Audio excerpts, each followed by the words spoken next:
নমস্কার প্রিয় দর্শক, অবশেষে সকল প্রতীক্ষার অবসান ঘটিয়ে বাংলার বাজারে আজ আলুর দাম হুড়মুড়িয়ে বেড়ে গেল। প্রত্যেকদিন বাজারে গিয়ে সাধারণ মানুষ এখন রীতিমতো চিন্তায় পড়েছেন। বিশেষজ্ঞরা জানাচ্ছেন এই দাম বৃদ্ধির পেছনে রয়েছে একাধিক কারণ। শুধু দক্ষিণবঙ্গই নয়, উত্তরবঙ্গের প্রতিটি জেলা জুড়ে এখন আলুর দাম ব্যাপক উত্থান লক্ষ্য করা যাচ্ছে। প্রথমত, টানা বৃষ্টির কারণে আলুর সরবরাহ কমে গেছে। দ্বিতীয়ত, ভিন রাজ্যের চাহিদা বেড়ে যাওয়ায় বিপুল পরিমাণ বাংলার আলু বাইরে পাঠানো হচ্ছে। এর ফলে স্থানীয় বাজারে যোগান কমে গিয়েছে, দাম দ্রুত বেড়ে চলেছে। বড় বড় ব্যবসায়ী জানাচ্ছেন, আগস্ট মাসের মধ্যেই যদি আলু নিকাশি 50% পৌঁছে যায়, তবে সেপ্টেম্বর মাসে দুর্গাপুজোর সময় আলুর দাম অগ্নিমূল্যে পৌঁছাতে পারে।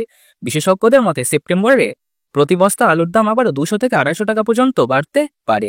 এখানেই শেষ নয়, আগামী দিনে দাম নিয়ে তৈরি হতে পারে আরও বেশি জল্পনা। 2025 সালে আলুর বাজার কোন দিকে যাবে? চাষি আর ব্যবসায়ী কি লাভবান হবেন, নাকি সাধারণ মানুষকে আবারও বেশি খরচের চাপে পড়তে হবে? এই ভিডিওতে আমরা সেই তথ্য জানবো, খুবই সহজ সরল ভাবে। তাই ভিডিওর একটি অংশ মিস করবেন না। আর আপনি কোন জেলার বাজার দর জানতে চান, সেই জেলাটির নাম কমেন্ট বক্সে জানান। তাহলে আমরা পরবর্তী ভিডিও আপনার জেলার সর্বশেষ দাম আপনাদের সামনে তুলে ধরতে পারবো।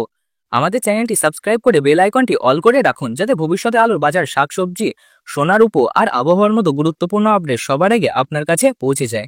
আর ভিডিওটি যদি কাজে লাগে তাহলে একটি লাইক অবশ্যই করবেন। তো চলুন এবার এক ঝলকে দেখে নিই, কেন হঠাৎ আলুর বাজার আগুন লেগে গেল, কেন চাষি থেকে ব্যবসায়ী পর্যন্ত সকলে ব্যস্ত হয়ে পড়েছে, আর কেনই বা সাধারণ মানুষ আগামী দিনে আরো বেশি খরচের জন্য প্রস্তুত থাকতে পারে।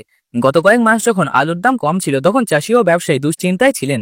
কিন্তু টানা বৃষ্টির ফলে পুরো চিত্রটাই বদলে গেছে। শুধু পশ্চিমবঙ্গ নয়, বাংলা, আসাম, ঝাড়খণ্ড, বিহার, উড়িষ্যা, উত্তরপ্রদেশ, পাঞ্জাব, দিল্লি সব জায়গাতেই বৃষ্টির কারণে আলুর দাম বৃদ্ধি পেয়েছে। কারণ খেতে থাকা শাকসবজি ও অন্যান্য ফসল নষ্ট হয়েছে। ফলে যখন সবজির দাম বাড়ে, তখন আলুর দামও বেড়ে যায়। আবহাওয়া দপ্তরের পূর্বাভাস অনুযায়ী দুর্গাপুজোর সময় বড়সড় বৃষ্টিপাতের সম্ভাবনা রয়েছে। সেপ্টেম্বর মাসের প্রথম দিকে তৈরি হতে পারে নিম্নচাপ, আর তার ফলে মাসের শুরু ও মাসের শেষের দিকে অতি ভারী বৃষ্টিপাতের আশঙ্কা রয়েছে। বিশেষজ্ঞদের মতে এই বৃষ্টিপাতই আলুর বাজারকে আরও অগ্নিমূল্যে নিয়ে যেতে পারে। এরই সঙ্গে উত্তর পূর্ব ভারতে আলুর চাহিদা দ্রুত বেড়েছে। উত্তরবঙ্গে প্রচুর আলু পাঠানো হচ্ছে ওই অঞ্চলে। ফলে ফালাকাটা ও আলিপুরদুয়ার থেকে ট্রেন প্রতিদিন ব্যাপক পরিমাণ আলু লোড হচ্ছে।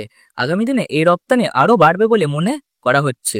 বন্ধুরা, ভিডিওটি ভালো লাগলে লাইক দিন, আর ভবিষ্যতের বাজারে সম্পর্কিত আপডেট জানতে হলে আমাদের ইউটিউব চ্যানেলটি সাবস্ক্রাইব করতে ভুলবেন না।